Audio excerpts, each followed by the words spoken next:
So who is Smitty Werben Jagerman Jensen? It's a character that shows up in SpongeBob SquarePants, but who is he? Well, Mr. Krabs gives SpongeBob a #1 soda drinking hat, and then he wants it back because it's stupidly valuable. He tries to scare the hat off him by having a poorly drawn paper ghost come at him and tell him that the hat is cursed and needs to be returned to its original owner. And this is when it gets weird. Mr. Krabs just comes up with the name Smitty Werben Jagerman Jensen, and SpongeBob takes off instantly to return the hat. Somehow, Mr. Krabs successfully stated the name of a dead fish in a nearby cemetery. And he did so just by guessing, and then SpongeBob finds that grave instantly to return the hat. Now, Smitty Werben Jagerman Jensen was known to be #1. However, Mr. Krabs did not know this when he just guessed the name. The #1 soda drinking hat did not find its way to Smitty Werben Jagerman Jensen until after he had died. His gravestone was very, let's just say, coincidentally already marked #1. And the creation of this #1 gravestone happened long before Smitty Werben Jagerman Jensen was given the hat by SpongeBob. The state of the body of Smitty Werben Jagerman Jensen was a full decaying skeleton, so it goes to show that he had been gone for quite some time. Now, for Mr. Krabs to just kind of guess this name, along with the item being based around being #1, going to an already aging grave where the tombstone is based around being #1, it's just far too coincidental.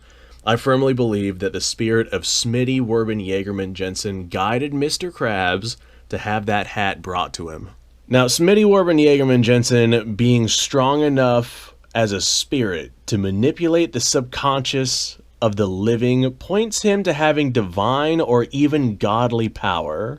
Though even with all this power, why did he choose that hat? What is so special about this hat? What is so special about the hat that is to the point to where an otherworldly being needs to manipulate the living in order to have that hat brought to him? And above all, why is the hat worth $1 million? So I did a bunch of research into this, and there's actually a comic series specifically about Smitty Werben Jagerman Jensen that exists in the SpongeBob universe. However, the comics only exist within the SpongeBob universe, and so they offer very little information. They show Smitty Werben Jagerman Jensen at different stages of his life and claim his life was not exciting. So then why was this hat so valuable? More importantly, why was there a warehouse filled with them? I believe Smitty Werben Jagerman Jensen used these number hats to spread and obtain fame of some kind, likely through fame of others, maybe actors of some sort, some kind of celebrity. Perhaps the hats became like the black belt of some specific field, earned once a level of value is reached. Smitty Werben Jagerman Jensen became known as #1 for providing the #1 hats, famous enough to get them literally put on his tombstone. However, something happened. He likely knew he was bound for the grave and wanted to contain his value, or perhaps he believed these hats really were cursed and turned people horrible for what they did to try and obtain one. For some reason, he gathered them all and put them in a likely abandoned warehouse. The known fame of the hats are why news spread of one being found by Mr. Krabs, and people were starting to offer insane amounts of money for it. After clearly a long time, a #1 hat had finally appeared. The same #1 hat produced by Smitty Werben Jagerman Jensen, supposedly. The location of appearance showed where the warehouse likely was. The spirit of Smitty Werben Jagerman Jensen could not let this leak out, so he specifically manipulated Mr. Krabs into convincing SpongeBob to bury the hat in his grave, where he could protect it with an army of the undead, who he seemingly had at his command.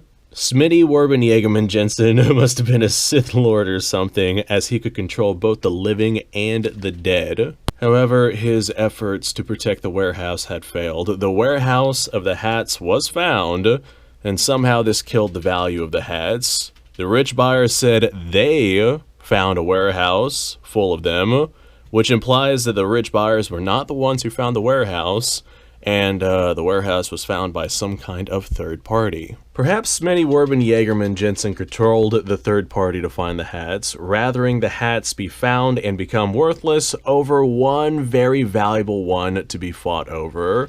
Perhaps he knew the loss of his undead army meant the failure to protect these particular hats. There is much we do not know about Smitty, Werben, Jagerman, Jensen, like why was he wearing a red shirt in the grave? No idea where it came from. Either way, thanks for watching. I appreciate your time. Like, subscribe, share. I'll see you on the next episode. I need therapy that I'm going to continue to avoid.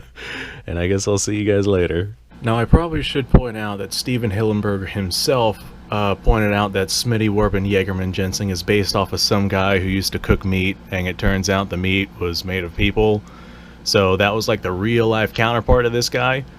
However, I have no idea what real connections Smitty, Werben, Jagerman, Jensen has with this guy. I don't know how much of this is actually based off of, how much of Smitty is actually based off this guy, or if this guy just kind of more or less did an inspiration sort of concept towards the creation of Smitty, Werben, Jagerman, Jensen. Just because the real-life counterpart did something does not necessarily mean that the inspired animated item did the same thing, although it does kind of lead into some speculation of possibility. So I am going to throw that out there because that was put out literally by Steven Hillenberg, so we do have to take that into consideration at least.